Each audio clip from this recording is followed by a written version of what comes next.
So I've decided that I'm going to make the up and down lines first.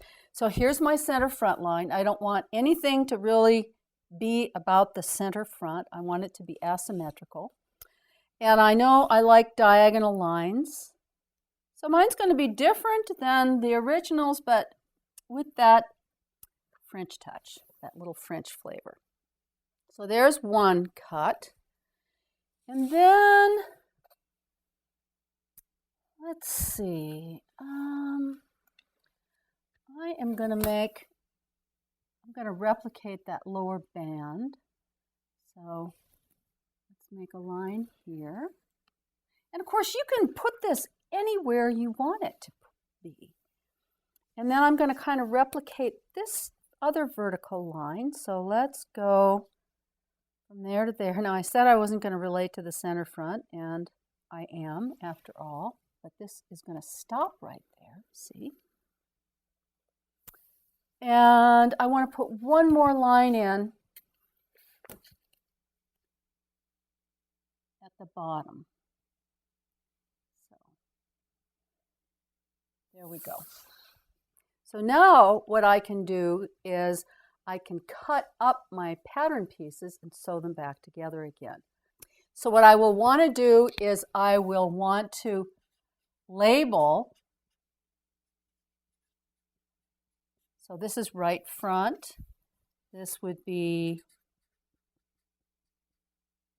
this is the center front.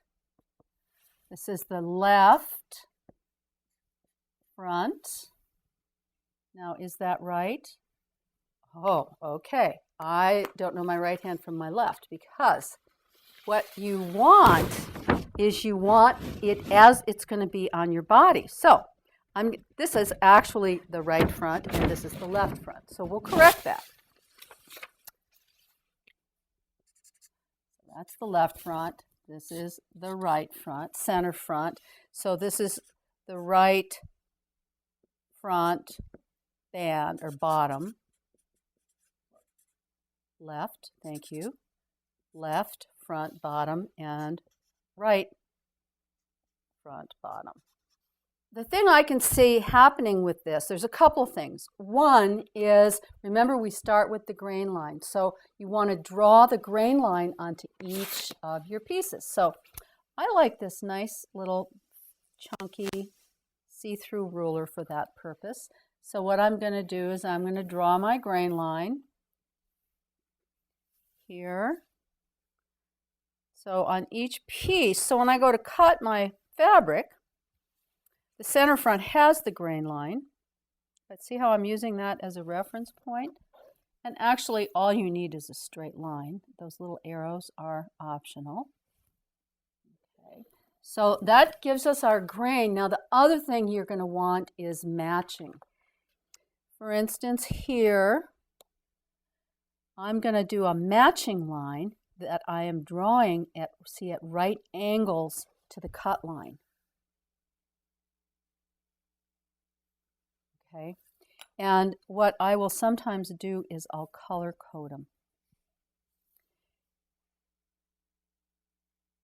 So, and you can, and I'll sometimes make like 2 notches so that I don't get mixed up in sewing. I don't know if that happens to you, but it happens to me.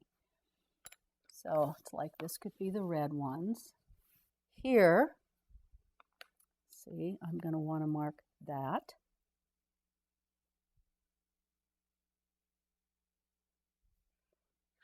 And I'm going to run out of colors in a minute. Okay.